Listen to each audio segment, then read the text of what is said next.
Good morning student. मैं श्री दीपचंद चौधरी महाविद्यालय ललितपुर से प्रियंका पुरोहित। आज हम अपनी ITI कोपा की क्लास कंटिन्यू करते हैं। ठीक है, लास्ट क्लास में हमने समझा था कंप्यूटर की स्टोरेज डिवाइस, मतलब ऐसी डिवाइस जिनमें हम अपने कंप्यूटर में डेटा को क्या कर सकते हैं, स्टोर कर सकते हैं। तो सबसे पहले हमने पढ़ा था मेमोरी। मेमोरी क्या होता है कि जो भी हम उसमें काम कर रहे हैं, जो भी हम उसमें प्रोसेसिंग कर रहे हैं, चाहे वो इनपुट हो या आउटपुट हो या बीच की प्रोसेसिंग, वो सब कुछ हमारे कंप्यूटर में कहीं ना कहीं क्या हो, स्टोर हो। ठीक है, तो अब मेमोरी के हमने पार्ट पढ़े थे कि मेमोरी 2 पार्ट में डिवाइडेड थी, primary memory and secondary memory. अब हमने देखा था कि प्राइमरी मेमोरी क्या होती है। प्राइमरी मेमोरी एक ऐसी मेमोरी होती है जो हमारे कंप्यूटर में का ही, हमारे CPU का ही एक अंग होती है। मतलब जब हम अपने CPU को असेंबल कराते हैं तब प्राइमरी मेमोरी उसमें ऑलरेडी क्या रहती है, इंसर्ट रहती है। मतलब वो हमारे CPU का ही अंग होती है। अब जो प्राइमरी मेमोरी है वो स्थायी भी हो सकती है और अस्थायी मेमोरी भी हो सकती है ना। प्राइमरी मेमोरी स्थायी भी हो सकती है और अस्थायी भी हो सकती है, मीन्स वोलेटाइल भी हो सकती है और नॉन वोलेटाइल भी हो सकती है। फिर हमने पढ़ा था सेकेंडरी मेमोरी। सेकेंडरी मेमोरी हमारे CPU का अंग नहीं होती, हम उसको क्या बोलते हैं, एक्सटर्नल मेमोरी बोलते हैं। हम इसको बाहर तरफ से क्या कराते हैं, इंसर्ट कराते हैं। ठीक है, इतना हमने लास्ट क्लास में डिस्कस किया था। मेमोरी की कुछ यूनिट पढ़ी थी कि अगर हम देखें तो जो सबसे छोटी यूनिट है वो क्या होती है, बिट होती है। बिट के बाद बाइट, फिर मेगाबाइट, किलोबाइट एंड गीगाबाइट। ये सारी चीज़ें हमने लास्ट क्लास में क्या की थी, डिस्कस की थी। अब आज हमें जो पढ़ना है वो पढ़ना है प्राइमरी मेमोरी के part and then secondary memory के पार्ट। ठीक है, अब हमने देखा जो प्राइमरी मेमोरी है वो 2 टाइप्स की होती है। First one is RAM and second one is ROM. अब अगर हम देखें कि रैम का फुल फॉर्म क्या होता है, तो रैम का फुल फॉर्म क्या होता है, रैंडम एक्सेस मेमोरी। और रोम का फुल फॉर्म क्या होता है, रीड ओनली मेमोरी। ठीक है, फिर जो रैम है उसको भी हमने आगे 2 पार्ट्स में डिवाइड किया है एंड रोम को हमने 4 पार्ट में डिवाइड किया है ना। फिर सेकेंडरी मेमोरी के कुछ हमें पार्ट पढ़ने हैं। तो इतना सब कुछ हमें आज के वीडियो में क्या करना है, कवर करना है, आज की क्लास में हमें डिस्कस करना है ना स्टूडेंट। फर्स्ट हम देखते हैं कि रैम क्या होता है ना। जैसे कि सबसे पहले जो जानने वाली बात है कि what is the full form of the RAM, है ना। ये अक्सर एग्जाम में पूछ लिया जाता है कि what is the full form of RAM, ROM, PROM, EPROM, double EPROM, है ना। इन सब के फुल फॉर्म एग्जाम में जनरली पूछ लिए जाते हैं। तो रैम का फुल फॉर्म क्या है, रैंडम एक्सेस मेमोरी। क्या है रैम का full form, random access memory. अब रैंडम अगर हम देखें तो रैम का फुल फॉर्म है रैंडम एक्सेस मेमोरी। रैम एक प्रकार की वोलेटाइल मेमोरी है। कैसी मेमोरी है, वोलेटाइल। वोलेटाइल का अर्थ क्या होता है, अस्थायी। क्या होता है, अस्थायी। अब इसका क्या मतलब है, मतलब रैम एक प्रकार की अस्थायी मेमोरी। मतलब अगर हमारा सिस्टम हम शट डाउन कर दें या लाइट चले जाने से या बिजली चले जाने से अगर हमारा सिस्टम बंद हो जाए तो जो भी हम वर्क कर रहे हैं या जो भी काम कर रहे हैं वो डेटा क्या हो जाएगा, मिट जाएगा। क्या हो जाएगा, मिट जाएगा। ठीक है, तो रैम में जो भी डेटा होता है वो अस्थायी रूप से होता है। कंप्यूटर के बंद हो जाने पे हमारा डेटा क्या हो जाता है, नष्ट हो जाता है। क्या हो जाता है, नष्ट हो जाता है। ठीक है, अब क्या है, जब भी हम कोई वर्क कर रहे हैं या फिर किसी हम डेटा की प्रोसेसिंग कर रहे हैं या कुछ भी इनपुट निर्देश दे रहे हैं या फिर कोई आउटपुट हम प्राप्त कर रहे हैं, तो क्या होता है, जो हमारे इनपुट या आउटपुट ये सब कुछ कहाँ जाके स्टोर होता है, रैम में स्टोर होता है। लेकिन बहुत ही कम समय के लिए वो क्या होता है, स्टोर होता है। अब हमें पढ़ना है कि रैम में क्या होती है, एक चिप लगी होती है। क्या लगी होती है, चिप लगी होती है। जो पूछ लिया जाता है ये चिप किस चीज की बनी होती है ना, तो रैम में जो चिप होती है वो मेटल ऑक्साइड सेमीकंडक्टर की बनी होती है। किसकी बनी होती है, मेटल ऑक्साइड सेमीकंडक्टर की यह चिप बनी होती है। ठीक है, हम इस मेमोरी के किसी भी लोकेशन को चुनकर उसका उपयोग सीधे ही किसी डेटा को स्टोर करने या डेटा पढ़ने के लिए कर सकते हैं। ठीक है, रैम में भरी जाने वाली सूचनाएं अस्थायी होती है, जो कि हम जान चुके हैं।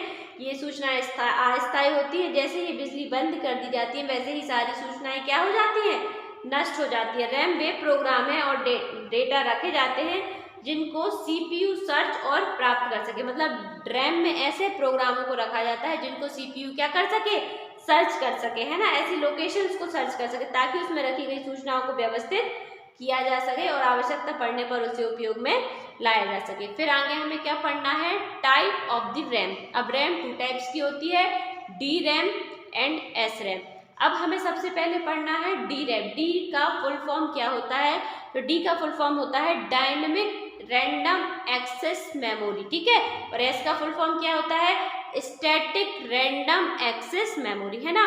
अब जैसे नाम से स्पष्ट है कि जो डी रैम है ये रैम का बहुत ही साधारण रूप है। कैसा है, साधारण रूप है। अब इसमें क्या होता है, जो भी हम इनपुट के द्वारा काम कर रहे हैं या जो कुछ भी हम अपने सिस्टम पे काम कर रहे हैं वो काम क्या होता है, बार बार क्या होता है, रिफ्रेश होता है। क्या होता है, रिफ्रेश होता है। रिफ्रेश होने से क्या होता है, वो उसको क्या करता है, उसके जो विद्युत अवशेष है उसको क्या करता है, बार बार हमें विद्युत अवशोषी होने की जरूरत पड़ती है। अब क्या है, बार बार रिफ्रेश होने के कारण क्या होता है, जो हमारा डेटा है वो जल्दी जल्दी क्या हो जाता है, मिट जाता है। मतलब जितनी बार रिफ्रेश की प्रोसेस होती है हमारा डेटा है उतनी भी बार क्या है, मिट जाता है। जिस कारण क्या है, जो डी रैम है मतलब जो डायनेमिक रैम है उसकी स्पीड क्या होती है, बहुत कम होती है। उसकी स्पीड क्या होती है, कम होती है। और बिजली चले जाने पर जो डेटा है वो सब क्या हो जाता है, चला जाता है ना। अब डी रैम कई प्रकार की हो सकती है, उसके कुछ उदाहरण है जैसे S D RAM, R D RAM, है ना, ई एस डी रैम, है ना। फिर हमें नेक्स्ट पढ़ना है स्टैटिक रैम। अब स्टैटिक रैम क्या है,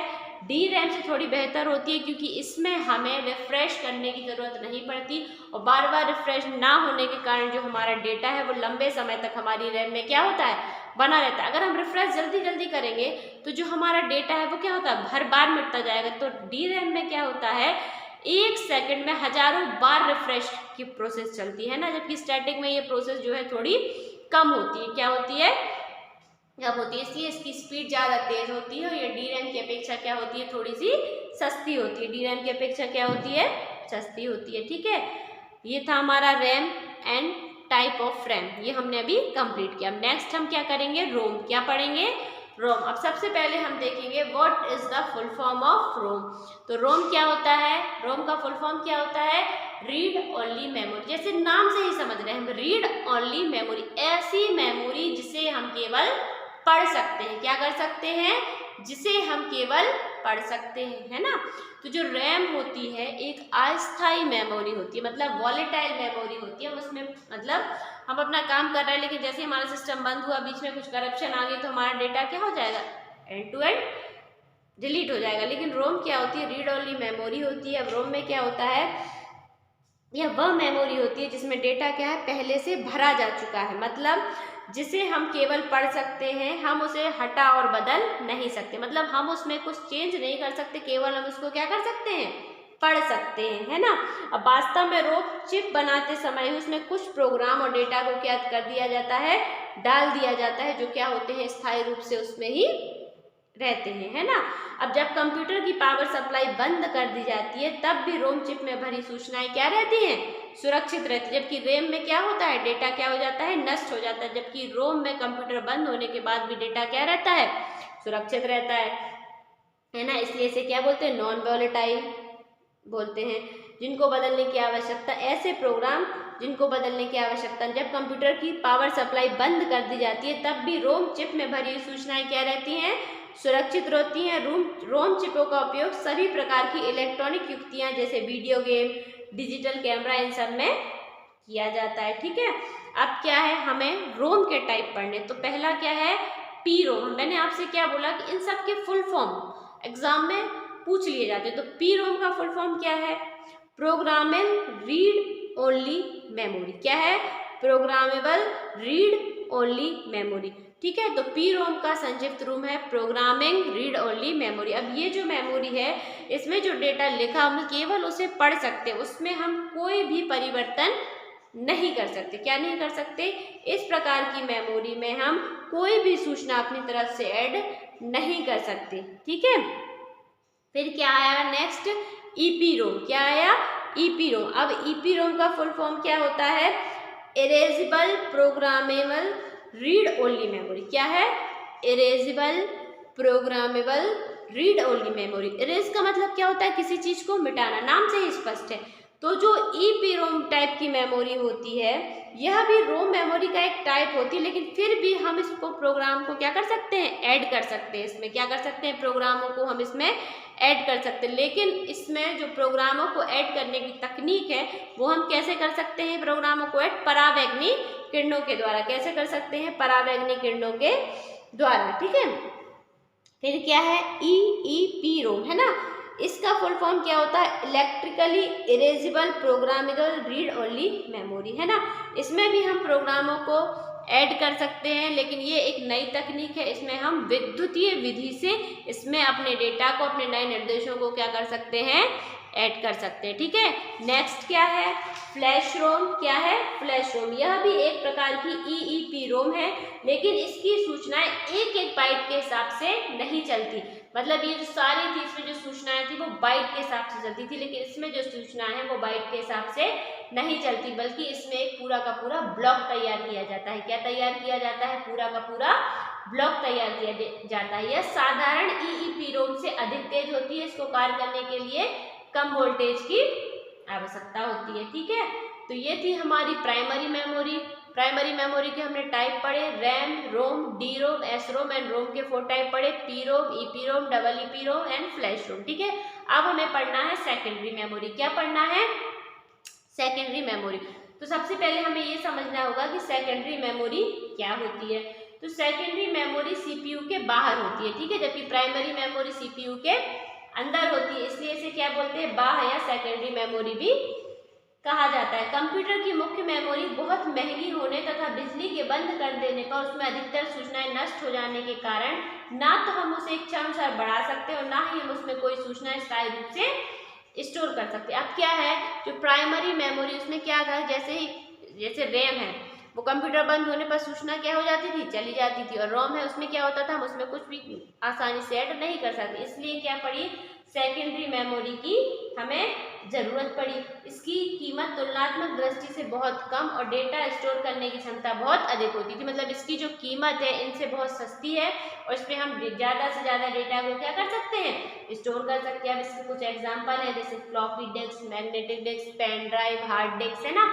अब इसकी विशेषता देखें अगर हम सेकेंडरी मेमोरी की, तो क्या होती है, यह मेमोरी के आकार को क्या करती है, प्रदर्शित करती है। क्या करती है, प्रदर्शित करती है। कंप्यूटर की आंतरिक मेमोरी का वर्ड या बाइट भी मापा जा सकता है। मेमोरी में बहुत सारी लोकेशन होती हैं, है ना। इन मेमोरी लोकेशंस को, इंफॉर्मेशन को रैंडमली दिखाने के लिए किसका यूज किया जाता है, सेकेंडरी मेमोरी का यूज किया जाता है। अब सबसे पहले हम पढ़ेंगे फ्लॉपी डिस्क। क्या पढ़ेंगे, फ्लॉपी डिस्क। अब क्या होता है, बहुत मतलब फ्लॉपी डिस्क क्या है, एक वृत्ताकार डिस्क होती थी जिसके दोनों ओर चुंबकीय पदार्थ का क्या चढ़ा रहता था, लेप चढ़ा रहता था। क्या रहता था, फ्लॉपी डिस्क में एक वृत्ताकार डिस्क होती थी, है ना। डिस्क मतलब गोल गोल जो घूमने वाली रहती है ना, वो रहती थी, इस पे चुंबकीय पदार्थ चढ़ा रहता था। इसके बीच में एक धुरी होती थी, उसके किनारे पर खिसकने वाला क्या लगा रहता था, ढक्कन रहता था, जिसमें लिखने की क्या रहती थी, सुविधाएं रहती थी। क्या रहती थी, सुविधाएं रहती थी, जिसमें एक छोटा सा प्लास्टिक का टैब या टुकड़ा होता था। इन टुकड़े को 2 स्थितियों में रखा जाता था, ठीक है। तो इस प्रकार का रहता था फ्लॉपी डिस्क का मतलब ये हमारे डेटा को स्टोर करने के लिए काम में आता था, ठीक है। फिर आई पेन ड्राइव। पेन ड्राइव तो सबने देखी है। पेन ड्राइव क्या है, ये भी जैसे पेन ड्राइव है, फ्लैश ड्राइव है, मेमोरी ड्राइव है, USB है ना। पोर्टेबल, ये क्या है, स्टोरेज युक्तियाँ। पोर्टेबल का क्या मतलब है, जिसे हम अपनी सुविधा के अनुसार कहीं भी ले जा सकें, ठीक है। जिसमें सभी आवश्यक डेटा को हार्ड डिस्क की तरह हम लंबे समय तक क्या कर सकते हैं, स्टोर। अगर हमने अपने पेन ड्राइव में डेटा को ले लिया तो हम उसको जब तक हम डिलीट ना करें या हमारी पेन ड्राइव खराब ना हो तब तक वो डेटा उसमें क्या रहेगा, स्टोर रहेगा। मतलब लंबे समय तक हम अपने डेटा को पेन ड्राइव में क्या कर सकते हैं, स्टोर कर सकते हैं। यह आकार में बहुत छोटा होता है और डेटा ट्रांसफर करने में अधिक समय नहीं लगता, ठीक है। फिर क्या है, कॉम्पैक्ट डिस्क। क्या है, कॉम्पैक्ट डिस्क। कॉम्पैक्ट डिस्क भी क्या है, एक प्रकार की डिस्क होती थी जिस पर डेटा प्रायः एक बार में ही हम लिख सकते हैं। मतलब जो अपने CD DVD देखी ना, वो है कॉम्पैक्ट डिस्क। जैसे हमने अपनी CD में एक बार डेटा ले लिया, फिर हम उस डेटा को डिलीट नहीं कर सकते, वो हमेशा के लिए उसमें क्या हो जाता है, स्थायी रूप से लिखा जाता है। फिर क्या है, हार्ड डिस्क है या फिक्स डिस्क भी इसे कहा जाता है। ये कई आकारों, क्षमताओं से मिली होती है, लेकिन इसकी बनावट और कार्य पद्धति लगभग क्या होती है, एक जैसी होती है। इसमें भी हम अपने डेटा को क्या कर सकते हैं, स्टोर करके रख सकते थे। तो ये थी आज हमारा मेमोरी सेक्शन जो आज हमने कंप्लीट किया। ठीक है स्टूडेंट, हमने पढ़ा primary memory, secondary memory, primary memory के पार्ट एंड सेकेंडरी मेमोरी। ठीक है स्टूडेंट, घर पे रहिए, सुरक्षित रहिए।